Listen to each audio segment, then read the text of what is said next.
Group number 15 के जो element है, सबसे पहले हम इस ग्रुप को यहाँ पे पॉइंट आउट करेंगे पीरियोडिक टेबल के अंदर। कहाँ पे है ये ग्रुप नंबर 1, ये group number 2 and so on, ये ग्रुप नंबर 12, 13, 14, 15। तो ये है हमारा ग्रुप नंबर 15।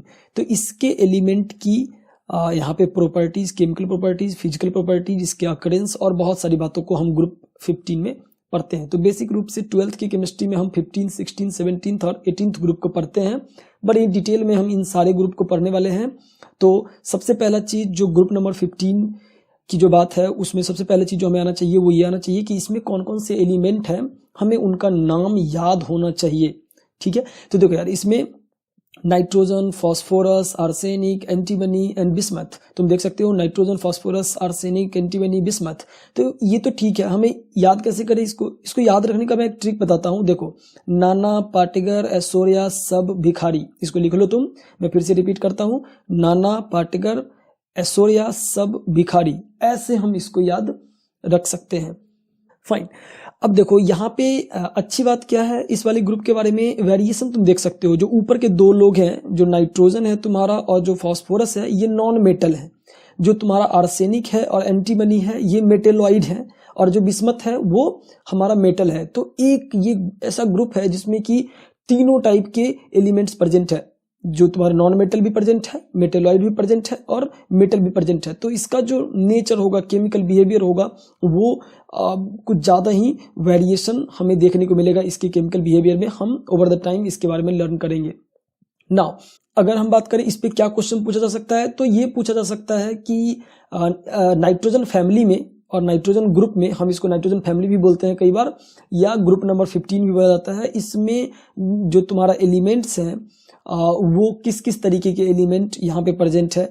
बोर्ड्स के एग्जाम में ऐसा क्वेश्चन पूछा जा सकता है, या पूछा जा सकता है ऐसा कि ग्रुप नंबर 15 में जो एलिमेंट्स हैं उसका नाम लिख के बताओ, या तुमसे कुछ ऐसी बातें भी पूछी जा सकती है जैसे कि आर्सेनिक और एंटीमनी कौन से कैटेगरी में आता है, मेटल, नॉन मेटल या मेटेलॉइड, कुछ इस तरीके के क्वेश्चंस पूछे जा सकते हैं। या ऐसा पूछा जा सकता है कि नाइट्रोजन फैमिली के अंदर कौन बंदा जो है वो मेटल होता है, तो तुम्हें बिस्मथ याद रखना है। तो इस तरीके के इतने छोटे से पैराग्राफ के अंदर तुम देख सकते हो कि बहुत टाइप के क्वेश्चंस, इवन कि ये 5 केवल एलिमेंट का नाम हमने सीखा है और इसमें तुम्हें बहुत सारे क्वेश्चंस पॉसिबल है।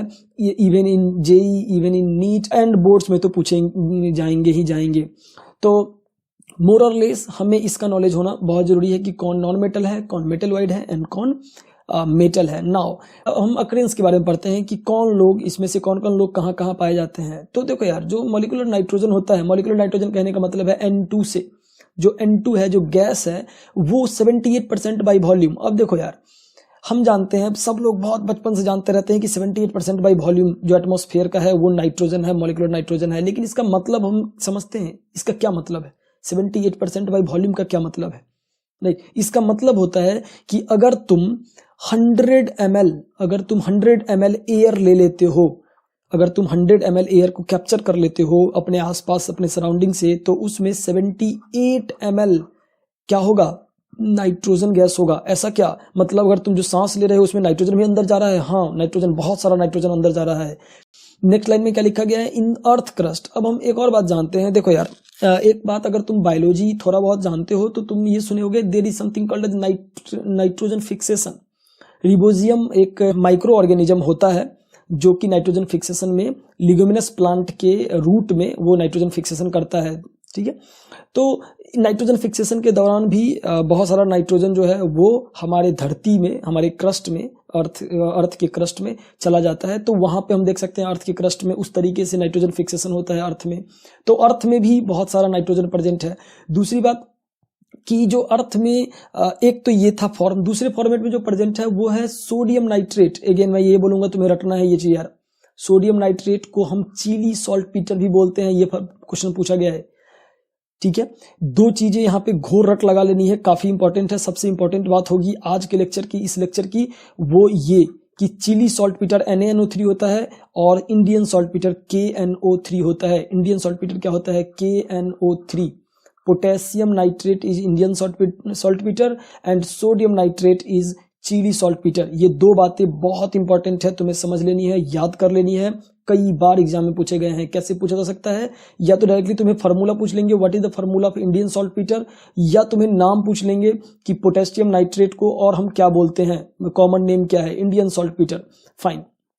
It is found in the form of protein in plants and animals. Protein में एमिनो एसिड होता है, हम जानते हैं, राइट।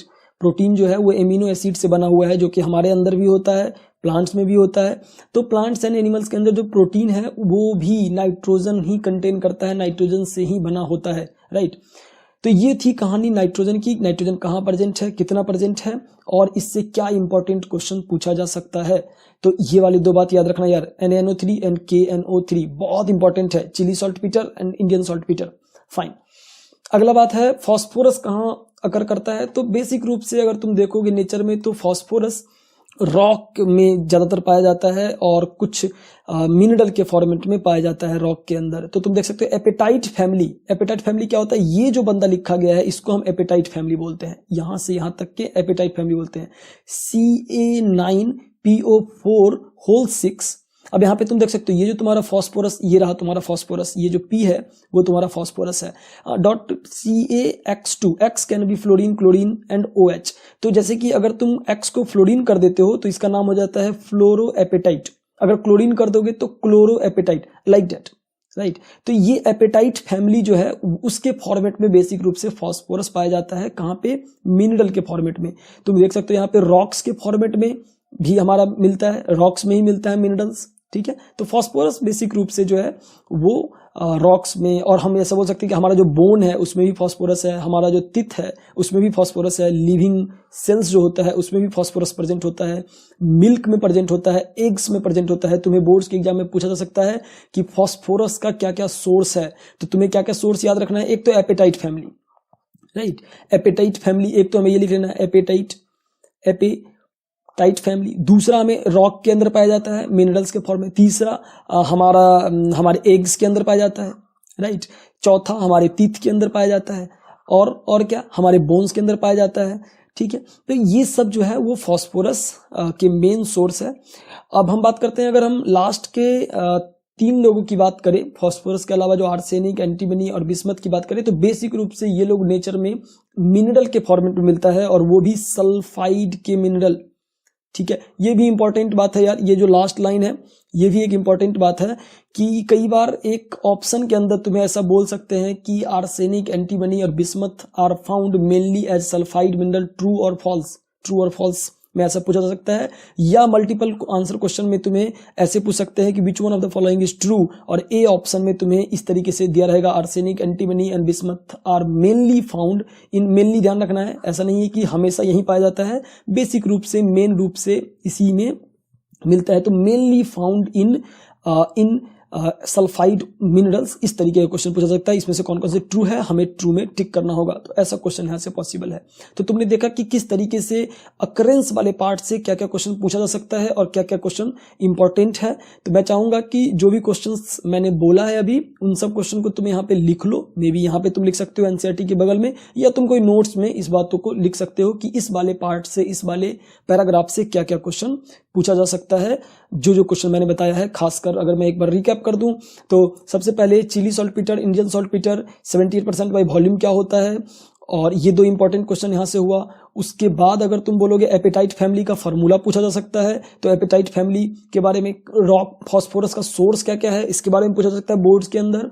उसके बाद तुम्हें एक ये ट्रू और फॉल्स स्टेटमेंट के अंदर आर्सेनिक, एंटीमनी और बिस्मथ के बारे में पूछा जा सकता है। तो इतनी बात हम इस पैराग्राफ में सीखे। अगले बार जो अगला पैराग्राफ होने वाला है उसमें हम तुम्हारे कुछ प्रॉपर्टीज को, फिजिकल प्रॉपर्टीज को बेसिक रूप से डील करने वाले हैं इन द नेक्स्ट लेक्चर।